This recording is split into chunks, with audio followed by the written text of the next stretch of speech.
Merry meet, my lovelies. This is take 3. You don't know that, but this is take 3. And I've had a phone call and a mother and a cat all come in as a beautiful distraction.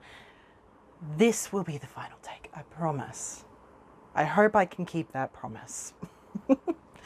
This month is all about appropriateness. Every month we have a theme, and at the start of the year I like to do a tarot reading of 12 cards to tell me what to watch out for each month. This tarot reading was horrible. It was terrible. And so on my TikTok, I uploaded another reading where I use destiny cards, because if you use cards that are geared more towards positive terms, you're bound to get a positive response. It's pretty hard to get a negative response unless you are looking at that and you're like, oh, the word assertiveness is a bad thing for me. That sort of stuff. So this month I pulled out the card Appropriateness. It's a bit of a tricky word for me, to be honest. Like, out of all of the cards where I could have been like, oh, assertiveness is my negative word, appropriateness is kind of my negative word. It's a very neutral word, all right? And some people have no issue with being appropriate with whatever situation they are in, except for maybe a few. I don't know what it is. Maybe it's because I'm half fae. I don't know, but I find human interaction complicated and anxiety inducing. Even though I'm an extrovert, I love people. They're so fascinating. But at the same time, I often put my foot in my mouth.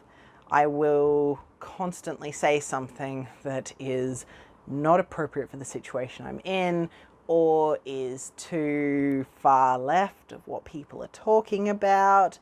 It's just one of those things where I'll walk into a room, I might be bright and sparkling and exciting to, talk with for a few moments, but then after a while I'll say something that could be contentious or that might cause conflict, and then I feel bad because I might have upset someone.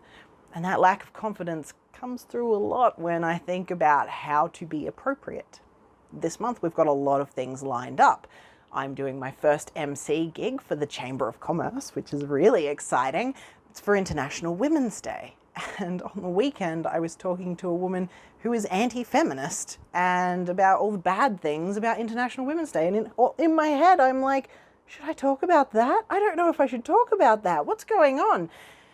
I like to please people, but when someone is anti-feminist, or when they are anti-community, when they are anti-earth, I don't know how to respond, because half of me wants to at least pretend to agree with them, because it's like, oh, I've got to be appropriate in this situation, and appropriate means you are doing something that people like you for. And then on the other hand, I'm like, that goes directly against all of my morals. Like, feminism is a good thing because equality between the sexes. And then you've got looking after the environment, which is a good thing because it means we get a place to continue to live. And being community driven is a good thing because everyone gets lifted up. So when I come against people that conflict with my morals, it's a bit hard for me to push against them sometimes. That anxiety comes in because I want to be appropriate. International Women's Day is something to celebrate for me. I love it. I grew up in a household where women were told what their place should be, and I'm so grateful that my mum was an outlier. She was a black sheep for this. My fae mother decided that, no, I'm not doing this. My daughter is going to be a powerful, determined woman who is going to carve her own fate and don't need no man, regardless of having one or not. So for me, it's something to celebrate, and that's what I'm going to do. On that day, I'm going to put my best foot forward and inspire as many women as possible, especially with the fantastic speakers that are coming along.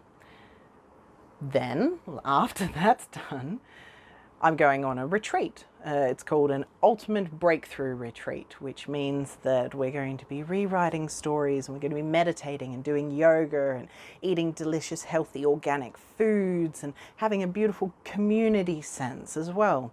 Most of the women going are at least a good decade or so older than me, so they have completely different life experiences and kind of grew up in a completely different era.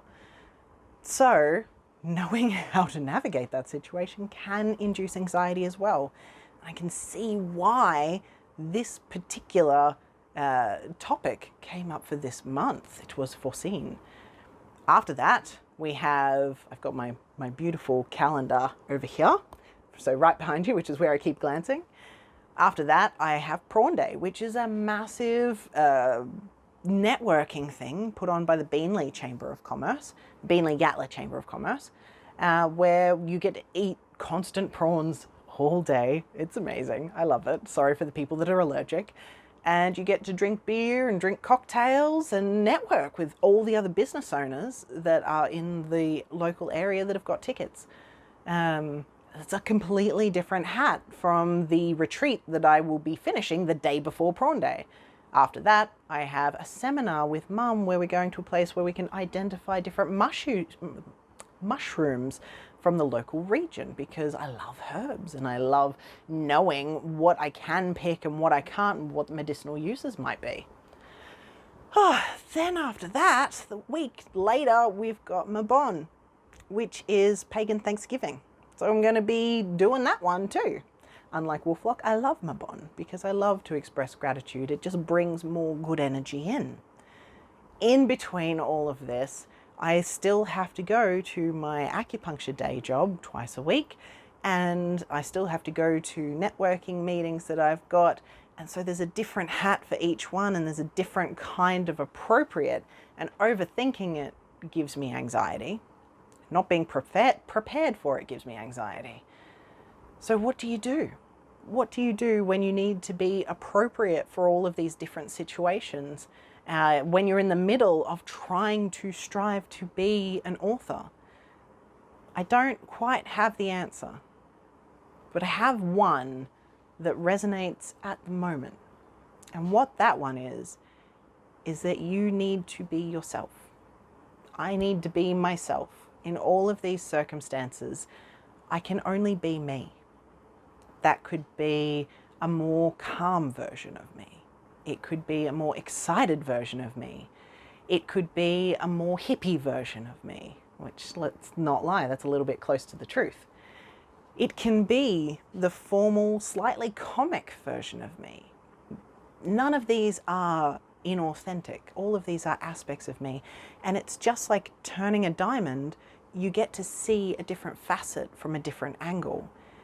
And so what I'm aiming to do is to show a facet that glints and sparkles in the right way for these different scenarios. But if that doesn't, if I completely turn the diamond in the wrong way and there is nothing but a dull, what's that shard of glass doing there, I will learn from that. And that lesson will be an incredibly important thing for the rest of my life. I won't hold on to the pain of it, but I will learn from what that pain teaches me. And so appropriateness may be one of the hardest lessons that any of us as humans need to learn in this day and age.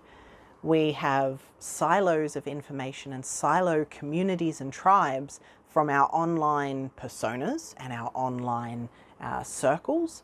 And these things can sometimes sort of warp what is reality. Whenever I have stressed people come to me, I talk to them about this particular concept. Find your 5 people, your 5 most important people that you love and that you want the aspects of. Whether it's wealth, family attitudes, family size, whether it's career type or career progression, whether it is physicality. So if you want to look like someone, be friends with them. Find out what they eat. Find out what they exercise like. Be their gym buddy, that sort of thing. If you want someone, if you want the aspects of someone who is financially abundant, then go and chat with them. Go and have coffee with them. Find out what they spend their day doing. If you want someone who is an established author and is writing full time, then go and find that person and go and speak to them. Go and connect with them and go to Writing Fridays with them. Find out these 5 people. Find your inner circle, because those are the ones that are close to your heart. After that, find your 150 people who are part of your physical tribe. Digital tribes are hard to manage and they're very fake, and they can't avoid that. People don't show their real selves online, and it's kind of gross when they do. But it's not gross when they do it in real life. For instance, I'm not wearing any makeup today, but I think the camera and the lighting is filtering that. When you see me in real life, you might see pimples, you might see a bit of flaking, you might see a bit of oiliness, you might see my double chin more often than I like to let on, that sort of thing. But it doesn't feel offensive because it's not this 2D masked image that could be presented online. It's a real person. You can see the 3D concept in front of you. All of these things, as well as the energy of the people around you, begin to make up your actual life. So find your 150 people, and out of those, find your 5. Your 5 are the average of the person you want to be. That is where your appropriateness can shine through. That's where your true authentic self shines through. With the 150 people, it's much more relaxing to know that those are the only people you need to exercise appropriateness in front of. Those 150 people help guide you with what's appropriate, and it makes it so much easier to deal with. It makes it so much easier and relaxes your mind and takes away that social anxiety, because it's only those groups that you need to know. So that might be what the lesson for appropriateness is this month. Making a list of your 150 people, and all of these people will change sometimes. So they're not rigid. This is not, it's not 200 years ago where these are the only 150 people you know in your entire life. These people will change. Even back then they would change. They would die, or a new baby would be born, or someone's cousin would move to town and you're like, damn, they're a hottie. That sort of stuff. So, appropriateness. I've rambled for long enough. What does appropriateness mean to you? And how are you going to be appropriate this month? Leave your answers in the comments below. Remember to like, share, and subscribe, because we need to get these messages as far and